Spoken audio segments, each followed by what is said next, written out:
Mulai. Oke, baik teman-teman, berhubung tadi ada yang kepotong, mari kita lanjutkan lagi presentasi mengenai pengertian motivasi.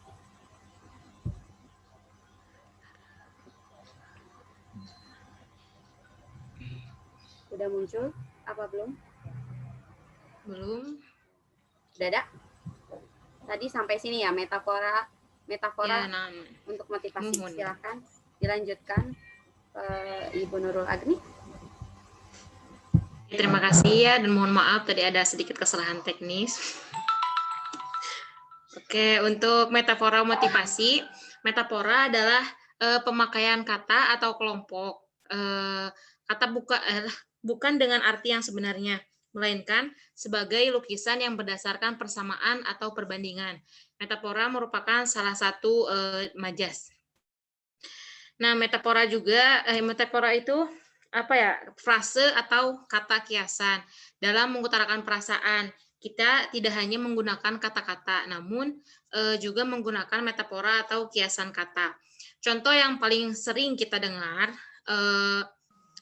seperti ketika seseorang merasa sudah tidak mempunyai harapan lagi, maka dia akan mengutarakan bahwa nasi sudah menjadi bubur atau ini sudah takdir, atau ungkapan sejenisnya. Nah, memang tidak salah dengan apa yang dia utarakan, atau mungkin dia hanya bermaksud untuk agar mendapatkan empati dari orang lain. Nah, tapi secara mental akan sangat berpengaruh terhadap dirinya, baik terhadap dirinya, cara pandangnya, karena arti yang sebenarnya itu adalah dia sudah tidak mempunyai harapan lagi, atau dia tuh sudah menyerah gitu. Nah, banyak orang juga yang secara tidak sadar menggunakan metafora yang malah melemahkan dirinya sendiri. Coba kita perhatikan saja ya, orang yang berpikir hidup ini adalah sebuah ujian, dengan orang yang mengatakan hidup ini adalah berkah gitu. Nah, mana yang akan lebih berat dalam menghadapi hidup? Tentu saja mungkin yang pertama, atau yang lebih ekstrim lagi, ada yang mengatakan bahwa hidup ini sia-sia. Maka sudah pasti kehidupan orang tersebut itu akan benar-benar suram, karena hidupnya itu tidak berarti lagi gitu.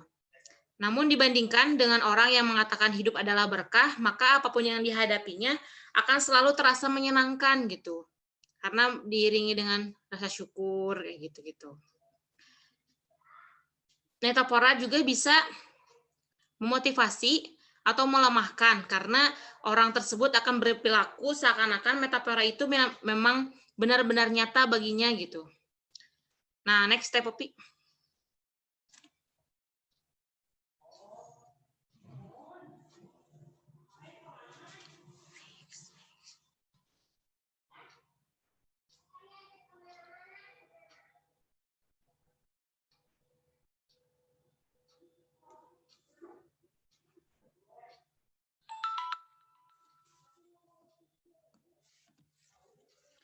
Nah, selanjutnya arti dan pentingnya motivasi di tempat kerja.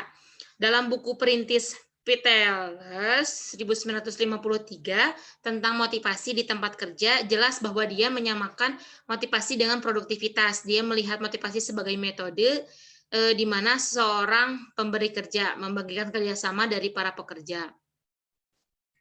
Nah, apa sih pentingnya gitu motivasi di tempat kerja? Yang pertama, bisa meningkatkan retensi karyawan.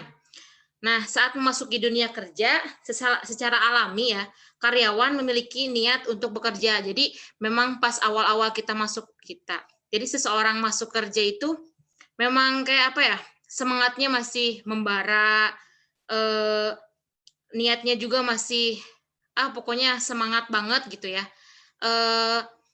Dia tuh awal-awal kerja dia akan berpikir gini, saya akan maksimal dalam pekerjaan ini, saya akan memberikan yang terbaik untuk pekerjaan saya gitu. Nah, dia kebanyakan yang dia menyatakan seperti itu ya. Eh, Nah, tugas kita adalah mencegah agar tingkat motivasi tersebut tidak menurun atau bahkan tidak hilang sama sekali. Nah, cara untuk meningkatkan motivasi kerja, kalau misalnya motivasinya tidak menurun, ke kitanya juga sebagai konselor nggak akan susah gitu untuk meningkatkan motivasi kerja. Nah, agar mudah untuk meningkatkan motivasi kerja, kita harus memiliki arah yang jelas, respek yang baik terhadap sesama karyawan, dan memiliki sumber daya yang dibutuhkan karyawan untuk bekerja. Nah, yang kedua, membantu meringankan tugas. Lalu yang ketiga, meningkatkan nilai produk. Nah, adanya karyawan yang memiliki motivasi kerja di perusahaan dapat membantu untuk menghasilkan produk yang berkualitas tinggi. Motivasi dalam bekerja yang dirasakan karyawan akan membuat mereka merasa bahwa produk yang telah dikerjakan merupakan produk mereka sendiri. Nah, alhasil mereka akan memastikan produk tersebut memiliki nilai spesial bagi pelanggan. Nah, tanpa permintaan dari atasan pun mereka bersedia menempuh langkah yang lebih jauh untuk membuat produk mereka itu menonjol daripada produk-produk yang lain gitu. Kalau misalnya karyawannya memang sudah memiliki motivasi yang tinggi gitu. Itu arti dan pentingnya motivasi di tempat kerja. Sudah ya, Tapi ya? Nah, mungkin segitu saja yang dapat saya paparkan. Saya kembalikan lagi kepada Ibu Moderator. Baik, terima kasih kepada Saudari Nurul Agni yang telah memaparkan materinya mengenai pengantar motivasi. Lalu lanjut saja kepada pemateri yang kedua, yaitu akan membahas mengenai teori motivasi pendekatan klasik yang akan disampaikan oleh Saudari Retno. Kepadanya saya persilahkan.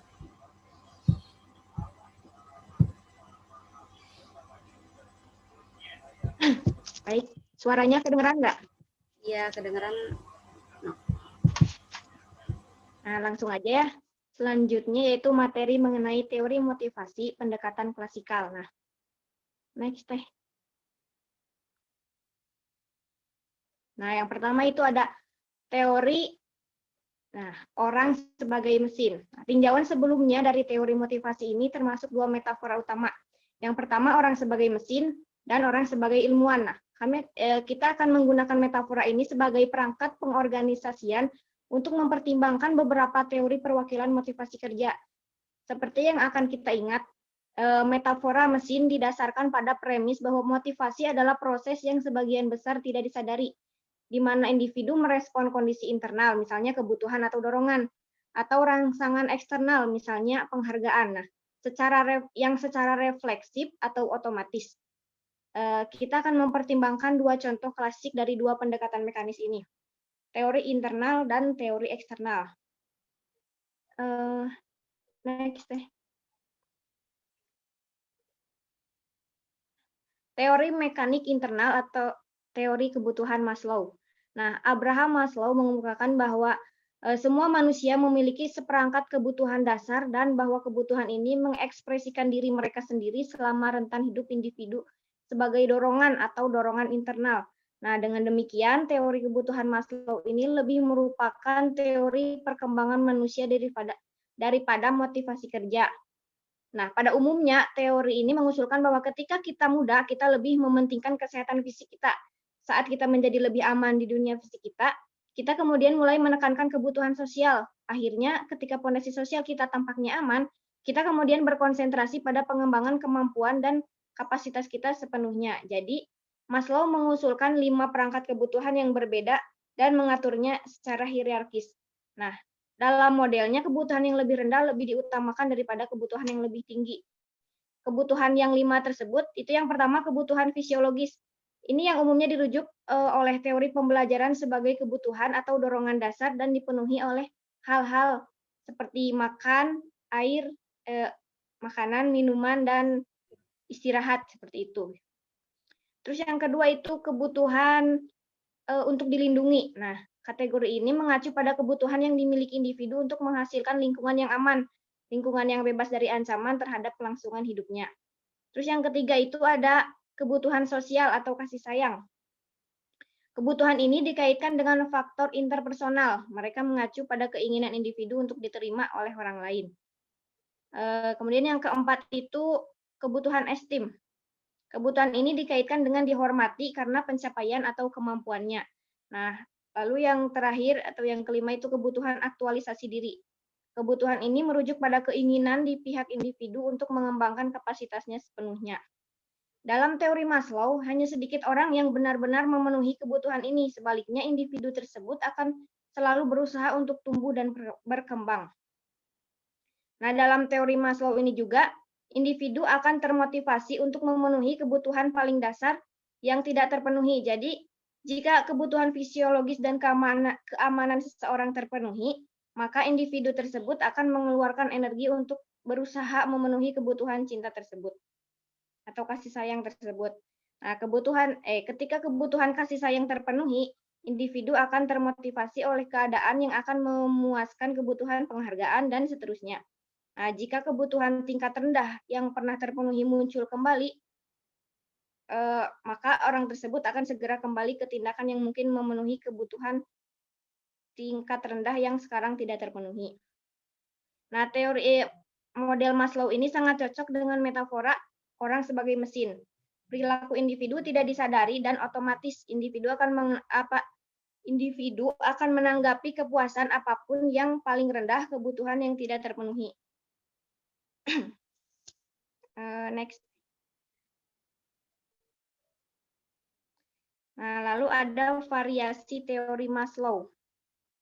Sejak teori kebutuhan 5 faktor Maslow diperkenalkan, para psikolog telah menyarankan sejumlah modifikasi yang paling abadi dan terkenal diusulkan oleh Herzberg dan disebut teori 2 faktor. Nah, Herzberg pada tahun 1966 mengemukakan bahwa sebenarnya ada 2 kebutuhan dasar, bukan 5, dan bahwa mereka tidak diatur secara hierarkis karena tidak bergantung satu sama lain. Nah, kedua kebutuhan ini disebut kebutuhan higienis, kebutuhan fisik dan keamanan Maslow, dan kebutuhan motivator, kebutuhan sosial, harga diri, dan aktualisasi Maslow. Nah, Herzberg percaya bahwa memenuhi kebutuhan kebersihan akan menghilangkan ketidakpuasan, tetapi tidak akan menghasilkan perilaku termotivasi atau keadaan kepuasan positif. Sebaliknya, memenuhi kebutuhan motivator akan menghasilkan upaya serta kepuasan positif. Next. Teori mekanik eksternal atau teori penguatan. Nah, kira-kira sejak 60 tahun yang lalu, seorang psikolog muda yang menangani masalah pembelajaran hewan menemukan bahwa cara penghargaan dikaitkan dengan perilaku dapat memiliki efek dramatis pada kinerja hewan. Psikolognya adalah B.F. Skinner. Yang sekarang dianggap sebagai bapak behavioris modern. Nah, dalam bentuknya yang paling sederhana, behaviorisme ini mengusulkan bahwa perilaku bergantung pada 3 elemen sederhana: stimulus, respon, dan penghargaan.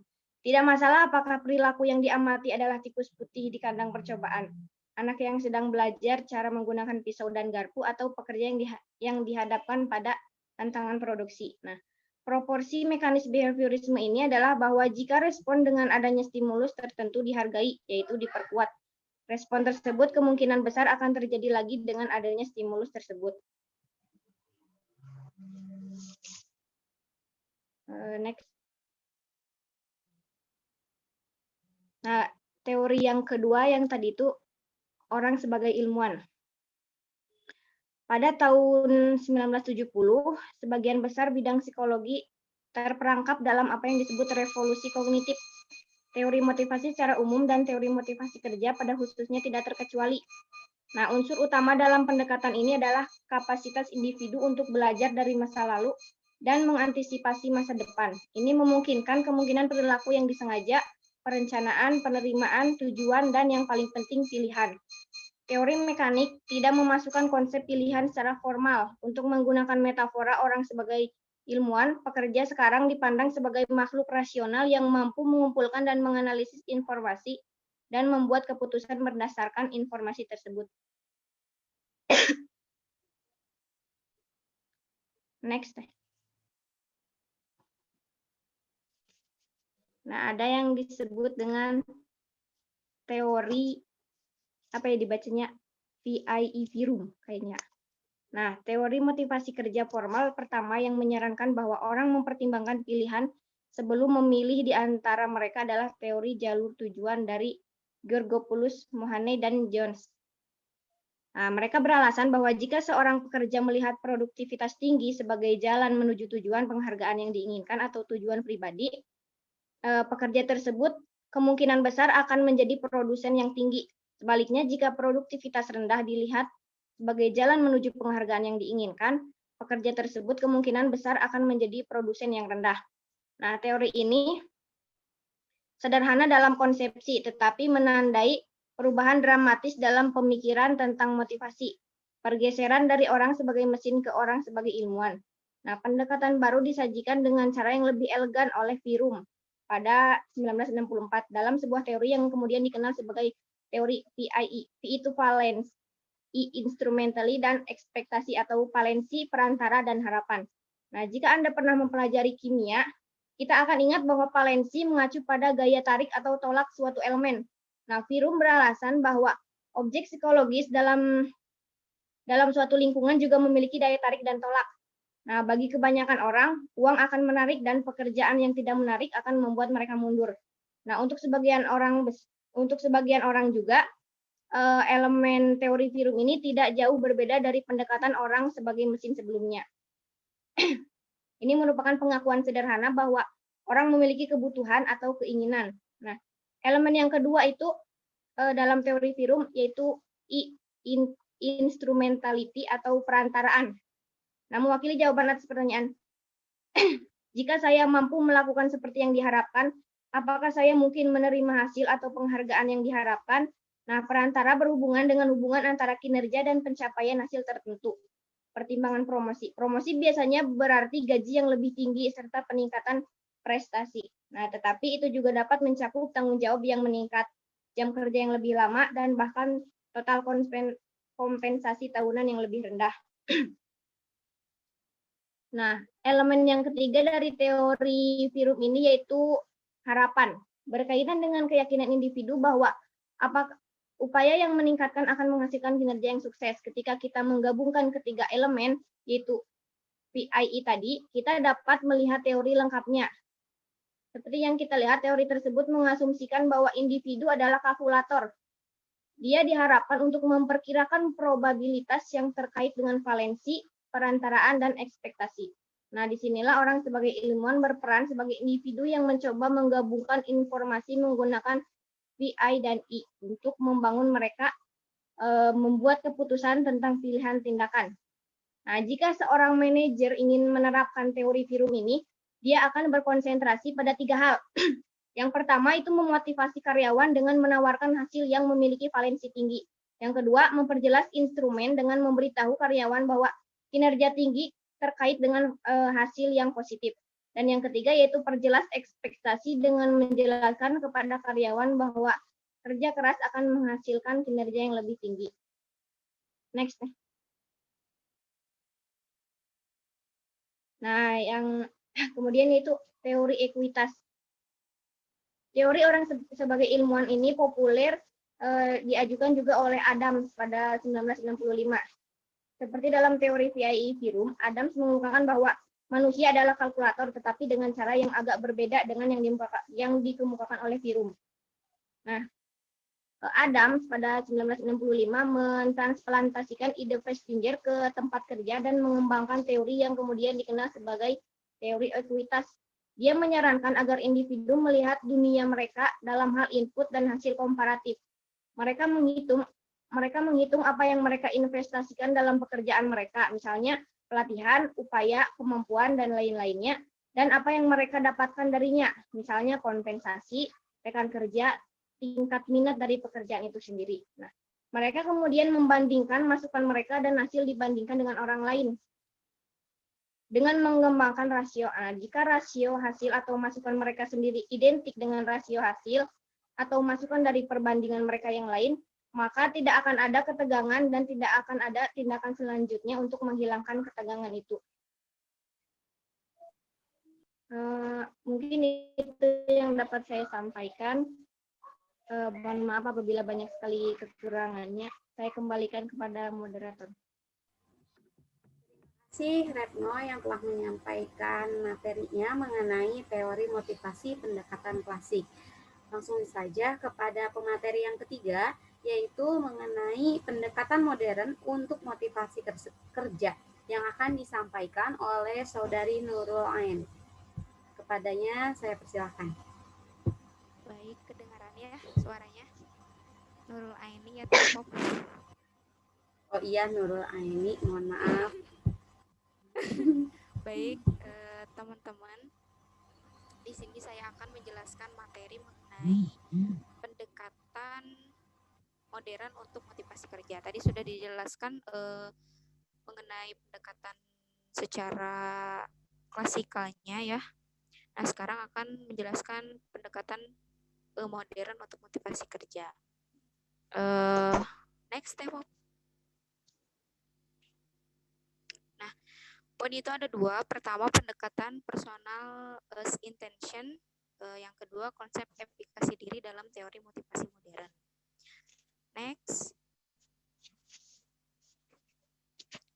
Poin pertama yaitu pendekatan person as intentional.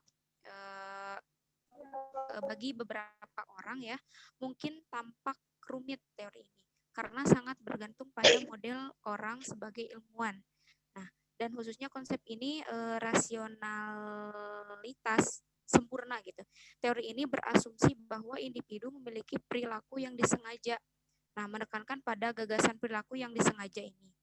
Kemudian selanjutnya ada teori penetapan tujuan yang dikemukakan pertama kali oleh Luke dan kawan-kawannya, di mana konsep umum suatu tujuan ini disesuaikan dengan motivasi kerja.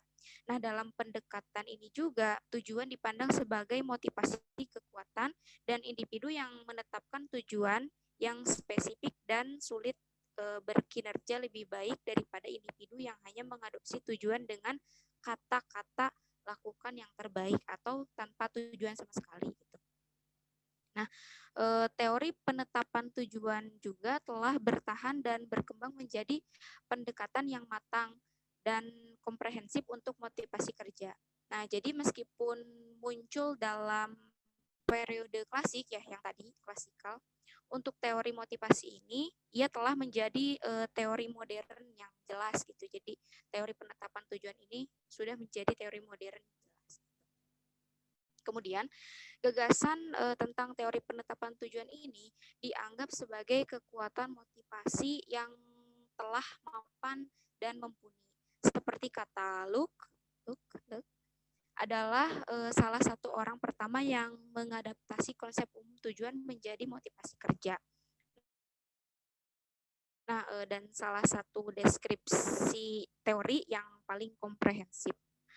Kemudian, menurutnya, tanpa dorongan orang yang akan dengan mudah mengungkapkan tindakan mereka dalam istilah tujuan,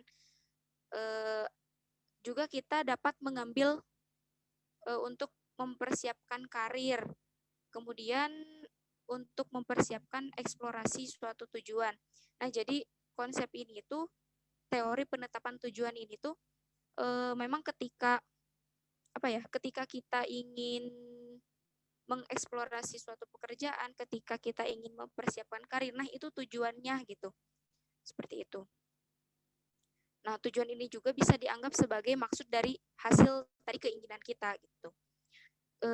Kemudian gagasan tentang tujuan dan intensionalitas ini yang unik dari teori penetapan tujuan. Jadi ketika ingin mencapai sesuatu dari kerja kita, misalnya kita ingin kerja, nah itu tujuannya itu kita ingin kerja, seperti itu. Jadi teori ini kan teori penetapan tujuan, seperti itu. Selanjutnya ada teori penetapan sasaran. Depok, lanjut lagi, satu lagi. Nah, ini ya. Teori ini dikemukakan oleh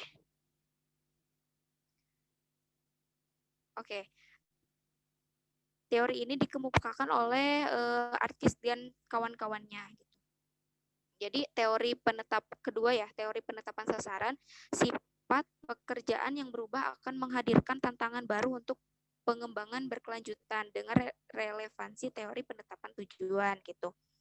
Jadi teori ini itu dirancang untuk mencakup beberapa tugas kognitif yang sangat relevan seperti melakukan pencarian literatur otomatis dan memeriksa pengaruh bentuk umpan balik terhadap pengambilan keputusan tersebut. Nah, jadi gagasan tentang teori penetapan ini itu tingkatnya yaitu menjelaskan untuk mengarahkan kita memeriksa teori motivasi kerja saat ini. Gitu. Kemudian lanjut ya, Pop. Oh ya udah. Teori kontrol dan konsep pengaturan diri. Yang tadi teori kontrol dan konsep pengaturan diri.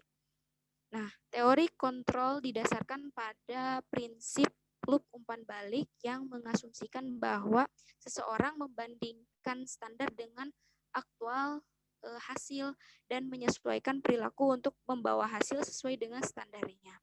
Kemudian pengaturan diri sendiri berarti bahwa individu mengambil informasi tentang perilaku dan membuat penyesuaian berdasarkan informasi tersebut. Jadi perubahan ini pada gilirannya untuk mempengaruhi perilaku, misalnya kepada strateginya, komitmen dan tujuan kerja seperti itu.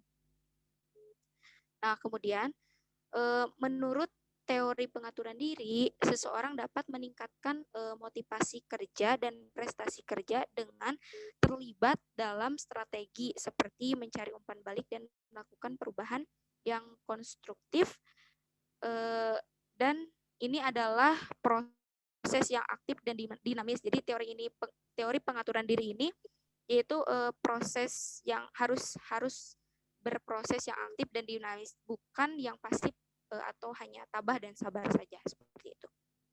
Kemudian selanjutnya ada konsep efikasi diri dalam teori motivasi modern.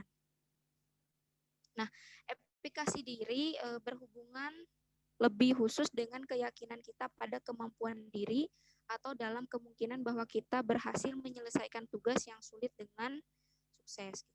Bagaimana kita bisa menerapkan pendekatan ini untuk bekerja atau untuk meningkatkan motivasi diri kita? Ya, pertama, atau bukan hanya untuk kita, tetapi untuk rekan kerja kita misalkan. Pertama, berikan bimbingan atau dukungan teknis kepada individu untuk meningkatkan kemungkinan bahwa dia akan mengalami keberhasilan di suatu saat. Gitu. Kedua, menyediakan model atau peran yang sukses, menyediakan contoh orang yang sukses untuk ditampilkan kepada orang tersebut dan untuk dijadikan motivasi untuk diri kita. Kemudian menjadi seorang pemandu atau sorak yang ditargetkan untuk menekankan pengetahuan dan kemampuan individu. Nah, kemudian ambil langkah untuk mengurangi stres di lingkungan individu yang tidak terkait dengan tugas yang menantang. Nah, dalam konsep ini menggunakan teori tindakan oleh Rubicon Theory. Jadi teori yang mencakup pertimbangan luas tentang peran niat dalam perilaku termotivasi serta hubungan antara niat dan tindakan. Jadi dalam teori ini memang hubungan antara niat dan tindakan itu harus selaras gitu, harus sejalan, bukan hanya stuck di niat saja seperti itu. Kemudian menurut Goldwitzer mungkinnya itu telah menuliskan secara ekstensif tentang hubungan antara niat dan tindakan itu. Jadi membedakan niat dengan tujuan, saya berniat mencapai apa misalkan, dan berniat untuk mengimplementasikan atau berniat untuk mewujudkan apa gitu.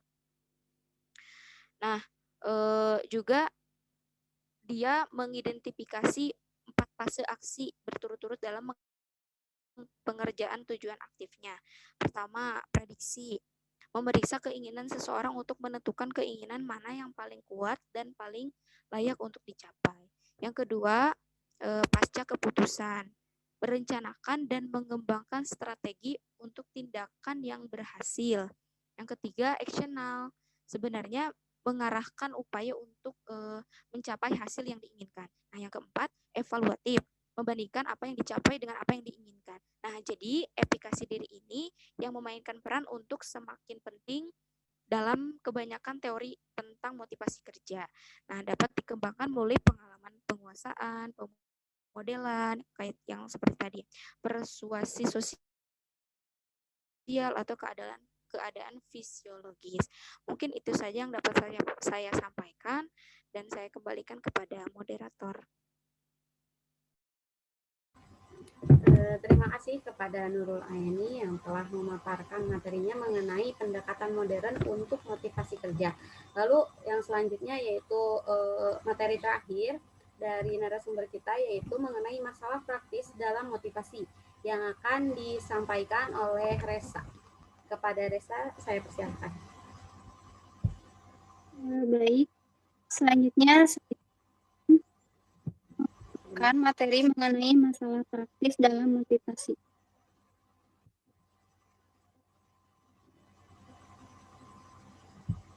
Lanjut nih. Nah, untuk poin yang pertama, yaitu bisakah motivasi ini diukur? Untuk jawabannya, ya, motivasi ini bisa diukur. Seperti yang tadi telah dijelaskan bahwa motivasi ini adalah sesuatu hal yang dibuat oleh diri sendiri, yang timbul dari diri sendiri. Seperti halnya menurut Judge dan Illis, mereka menyarankan bahwa kesadaran dan stabilitas emosi dapat dijadikan sebagai pengganti untuk motivasi yang umum. Kemudian Erez dan Judge juga menyarankan kepada konstruksi yang lebih luas yang mereka sebut dengan evaluasi diri inti. Evaluasi diri inti ini merupakan kombinasi dari harga diri, lokus kontrol internal, kemanjuran diri umum, dan stabilitas emosi. Jadi dapat dilihat dari dua pendapat tersebut,